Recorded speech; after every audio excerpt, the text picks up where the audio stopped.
Idir an emergency agus an imirce bhí éiris Christa. Ach a lár na driblóirí seo, be cumann luachlas Gael a thug ardú menama de hír a bhí an ísle brí. Chiméad struchtúr an chlub agus an chúnta é, pobl lena chéile.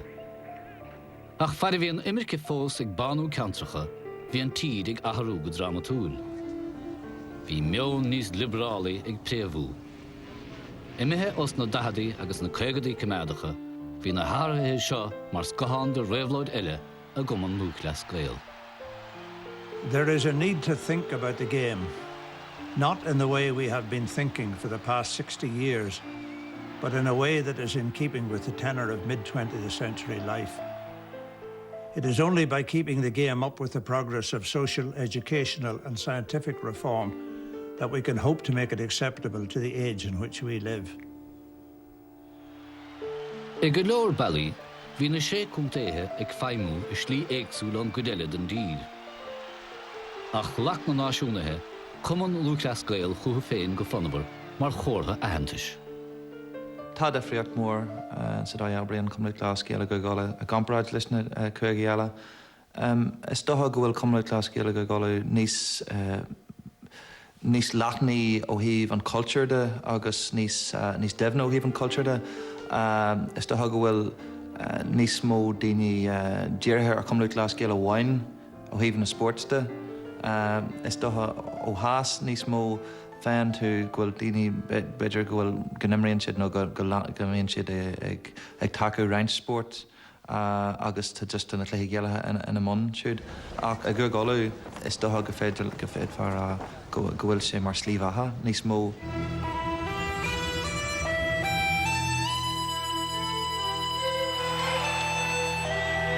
Níor higamar go raibh constacha an.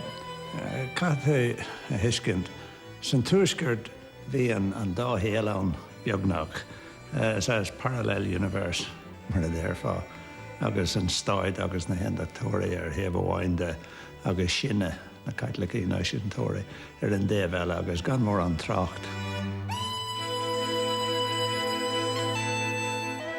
Ag an am sin ní ró cead ag múnseoirí an teanga agus sna sé condaithe, ní ró measarbí ag náidir sin ar cumann luachlas Gael nó ar agriocht airnach ar bí heile, agus bhíimiid faoi brú tríd an am sin.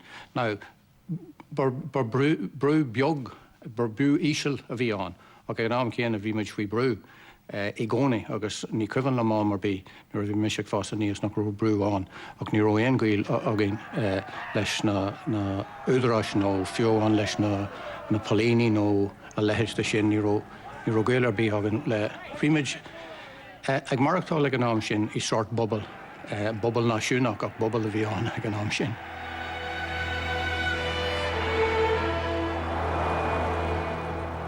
Ón géad lá, bhí an cumann ag feidhmiú las mód a léargus aontachtach an tuaisceart. Nuair a tugadh torthaí spórt Gaelacha den géadúir ar an BBC sa tuaisceart in 1934, chur an príomh-aire Lord Craig Evan stop leis a rá, on the grounds that they were hurting the feelings of the large majority of people in Northern Ireland. Ní thuairfaí é an ard ar a gcumann, agus nach daringóch sé ard ar thaobh. Ní hamháin Stormont agus na cuairlaí ó túlún ar mar sin, ach an media, an BBC, therefore, na pápéirí I méil féiriste, agus na pápéirí ó túlún ní bheadh íon chuir síos ar na cluiche. Is caim nomsan for mise sa job mar I déanamh réamh chúntas ar cluiche the BBC, agus níor chréalcha ar churbé. Íon mé réamhchúntas ar cluiche amháin idir aontrama a bhí go hanmhaithe ag an amsan agus líis agus an ar an íine ra bhí sin formé letabhathe nach raibh sé cadathe cá. Éon tagart dá líad a dhéanamh de cluiche ar an domhnach. Just went over the bar, 1 point. To a large extent, Gaelic football paddled its own canoe as far as mainstream culture was concerned. The games were played, there were fields in every village, in every town, But the interaction between the people that were involved in football and the wider community was very, very limited. There was no real antagonism that I can sense towards the games. They were just something that Catholics did on Sundays. And in fact, there would have been a very strong tradition, particularly in rural areas, of Protestant boys and Protestant men playing on local Gaelic teams because they would have gone to the local school. So they would have graduated onto the football teams. Everybody would have known that they were slightly different, but there was no big issue about it.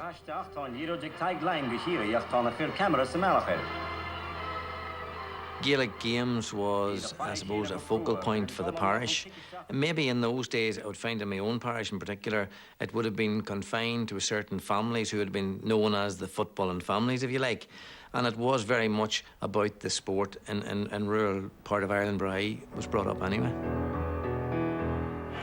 Féidir feicáil go raibh foirne cúgála a bhfad níos rathúla tar éis an dara cogadh dónda. Agus is dotha go raibh an tacht éideachas 1917 a dúirsgurt na hÉireann mar ceann na fána is mó tíomhthéarda sin. Cílte sin go raibh éideachas saor ag gach dalta gul go manscoil agus bar rud réabhlaideach é sin. Is leir go raibh bhfad níos mó mic-léinn ar ollscoil ó cúlra CLG agus ó cúlra Cathlacach do bhar an acht sin in 1917. Das fuireann nua an dúin as réabhuacach ollscoil na riana. Thug imreoirí ar nós Seán O'Neill curcha go réabhlóideach go dtíon fel. Agus mar bhacála ar an dóchaí, thugad ar tréálaí isteach, Peter McDermott an bhí. And Morris Hayes, Father Ezra, Barney Carr, they came up to Navan to have a word with me. Would I say a few words? I was the coach of that team. I'd like to think I played a big part with them because they were very naive in a way. The whole thing, the whole setup was very naive. And I insisted that I was kept in the limelight. And so I was. I was kept in the background, and that's the way I wanted. Idir an dún agus na fórnéile. Imhuaim se bhíos complex íseachta acu. You know, ceapadar gur fachaigh go léir na peladóirí san deisceart. Agus bhí bac eile ar an mór rompa freisin. Bhí an chabháin chun láidir san. Gur bé an All-Ireland dóibh buchant ar an chabháin. Agus in íag san ní a bhéon cospóracha. Chos ní hamháin, you know, chuig bliana, there sin debliana, bégan doing, caidáin an pella sacúnta héin ardú agus dína a thuirtla chéile agus tháinig, you know, béidir fithe chuig peladóirí anna bha le chéile. Agus thosníomar an son ar squadí anamh dóibh. Dúir me look, fan ling agus déanamid rud éigean le chéile. Can Down win their first All-Ireland, or is the Kingdom going to win another? And here come Down. That was a great Down team. When you think of the footballers they had, every bloody one of them was a star. The stars of the County Down. I've said this already somewhere. The stars of the County Down was right. Every one of them was a star. Cameramen, and here the forwards go. Great guns in towards the goal, and Tony Hatton takes a shot, and it's a point. The first score of the game. Agus chula marda vaciliasa, you know, an tuchtarán ará le déanaí, gur thug sin spraga, dí, agus de riine cosúil é sin, agus thug sin misnach don drám sin ar fad, gur féidir leo rud éigean a dhéanam, gur féidir leo rud éigean a buachant, trach treis bheith cailúnt leis na blianta fiomháin. So, rud mórbí é.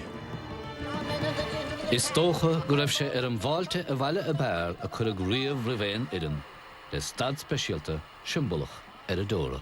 Because Down were the first team to bring the Sam Maguire across the border, as is always called. It was something special. We almost all felt we'd won the All-Ireland, and because it was the first team in the 6 counties to do that. And I suppose people also recognise that Down brought something special to it, just with this discipline, this order, this sort of raising of the bar for the rest of the people in the 6 counties to say this can be done. A high one, but it's blocked down, and the game is over, and Down are champions, 210 to 8 points.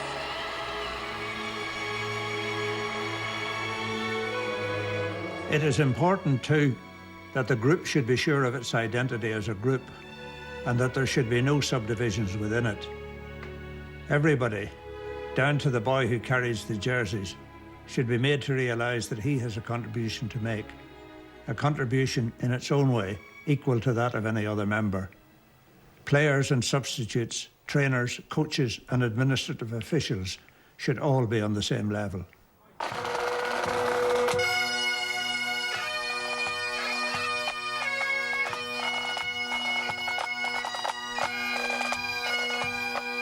For someone like my father's, for his generation, it's a remarkable thing to come to Belfast and to see GAA jerseys everywhere. You come to Belfast, you don't see soccer jerseys everywhere. You're walking up and down the Malone Road, you see jerseys, GAA jerseys everywhere. People who are growing up within the GAA community and who are used to having, as the children themselves, being part of the GAA, realised in this part of Belfast there was no facility for their children. So it was very much a case of, what do we get from a child for Christmas? A GAA club. GAA look at St Bridget's as the new model for urban clubs. Since being founded in December 1998, they've gone from strength to strength. Well done, it's better! We've only been here 10 years. If I look out behind me here, there was probably about 10 years ago, there was an army barracks where we're standing, or quite close to where we're standing now.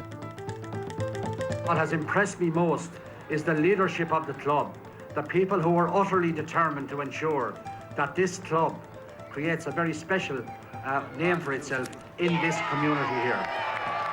Minister, how difficult was this for you, given that you wouldn't be known as a staunch GAA supporter? I think that's probably putting it mildly. But I mean, I made it clear at the outset when I was appointed, every invite that I would receive would be looked at on its merits. Who would have said that Gregory Campbell would be here today as the Minister of Sport very graciously, as graciously as Gregory can, I'm content to be here. I was invited and I'm content to respond positively. Content's a strange word. Are you happy to be here? Yes, I'm content to be here. But are you happy to be here? I'm content to be here. Once people get used to self-help and once people create something, and they're proud of it and all of that, and as long as, they remain attentive to it. I mean, to have a facility like this here, it virtually guarantees the future of Gaelic games here.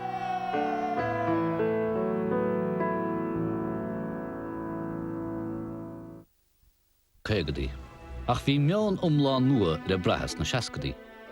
Bhí éire I fiechant ar a féin, mar náisiún có aimseartha. Bhí aitheantas nua á chrathú ag forbartí tún scléachta, bun agar agus cultúrtha. I mruachfailte na gahracha, bhí pobal nua ag fás. Thug sé seo dúchláin do chuman Luachlas Gael, a chuig go crí na hagréachta a bhí bunathe ar struchtúr an fróiste ar a raibh beagnach 3 mhíle club bunathe. Dúchláin, umláin, nua. There are huge challenges for the GAA in the 1960s, and ultimately they actually responded to them quite well. There's the whole question of the growth of urban Ireland, the growth of the importance of urban Ireland, the move to the cities, which had actually started at an earlier stage. It started really in the 1940s in quite a pronounced way. The challenge for the GAA is whether or not they can recreate that sense of rural local identity in an urban setting. Now again, this is something that was going to take years to do because they had to build up that structure, to build up that infrastructure. They also had to get city kids interested in Gaelic games to the same extent that rural kids were interested in Gaelic games.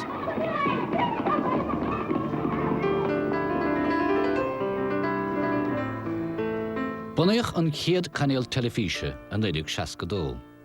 Láireach bán chur cumann Luachlas Gael a gluthí ar fáil ar háil a fánach. Ba ócád náisiúnta an féin an chiad chluthe a chréalagar RTA, agus melag suas le 100 míle do locht fiochanna rialta. But the relationship between RTA and the GAA is difficult in the 1960s. It's tetchy, it's often difficult, it's often quite poisonous, because they are constantly worried about the national games being undermined by RTE's failure, as they would see it, to give adequate coverage to the native games. Don't forget as well, you've got the World Cup in 1966. There are many people who were able to watch soccer for the first time. Some people are on the pitch, they think it's all over. It is now. Now, the way to deal with that, of course, is to ensure, insofar as you can, that prominent coverage is given to your own games. But you have to make that attractive for RTE as well. So they were on a learning curve in that sense. And I do think they adapted and they learned to play that game quite effectively. And that is something, the relationship between the RTE and the GAA has still had its moments. But it is something that has been very important for both RTE and the GAA. But that was something that they started to negotiate in the 1960s. Ins na Carthacha, agus ins na Baltimore freisin, ins na Seascadí. Gus na háanta san, cé gur hig an GAA go maith, an tácht do bhain le telefís. Nuair a tháinig ann an telefís ag tús na Seascadí. Agus gur higadidir go maith, gur ríomha, go gach an GAA bheith táchtach in san ruidir an gléimiis forbairt pobular, na honid sóisialta, an clubthach, an inistíocht de duine ó lár na Seascadí, i globanna an GAA mar lár onid hóisialta don phobal áitiúil sna Carthacha agus na Baltimore. Bhí feagra an chumainn ar an magartó chluichí eile fad raircach. Dúnadh forbairt ar na clubanna áitiúla mar áisina na sóisialta, rud a chur i gceartláir an phobaliad. Most GAA grounds only had the pitch. Half of them had no dressing rooms at that time, no proper dressing rooms. So therefore, the arrival of a social centre was again a bit revolutionary. You see, a lot of these things were happening in the mid-60s to the end of the 70s. A lot of these structural things that are now commonplace, they all came in at that time, you know, and it's hard to understand why. I suppose the arrival of soccer definitely was a catalyst for the more intelligent GAA people around the country to get skates in on, you know, and get a move on in case soccer would become widespread in every parish and undermine the GAA clubs. And when the last whistle blew, St Patrick's had won the cup by 2 goals to 1. Bíodh gur chur an dún tús samhlaíoch leis na Seascadí, bhain gaiileh áit amach sa stair ag buchant 3 chréamh as a chéile ó 1964. In 1968 thug an rialtas i dachas séir an aisce isteach de bheans goranna. Bhéadach sé seo an líon scoláirí tríú levéal faoi chúig sa bhéad céanna blianta. Bhíidir sa ag éilimh levéal níos irde agrúcháin agus ilúna a gúrsaí sport. Bhí crut nó aimsirthe a teachtar a goman, ach bhí taobhse ón tanam chun fille, an ban. The GAA, often in quite a paranoid way, went out of its way to make it difficult for that issue to be debated. And the GAA had a long history and tradition of making it difficult to debate things that were ultimately going to cause them problems. Níor séisteach in na winter beag na mór ins fin tú, mar fiúan mar hopla imime forráiste féin. Níor a bhain ach cuman lúclas gael, níor a bhéon sac níor a bhéon rugur, agus béise sin an nóir céanna instan cuid mó des na cuman fin tú. Ach go háirithe mar dean tú, instan Baltimore, rinne sé de máiste. Agus freisin, bhí sais skilltown, idir na daoine bhí immert sac agus rugur, agus bhí immert agla hí féin, agus bhí sais ainas bhí fuúháin ann atra, agus níor raibh sé sin ceart, agus rinne sin de máiste, ní bháin de cuman lúclas gael, ach na bhíntar féin. Mar déag siad ar a chéile mar naide agus bhí siad in áíire drathracha sport a bhí ann in áíire.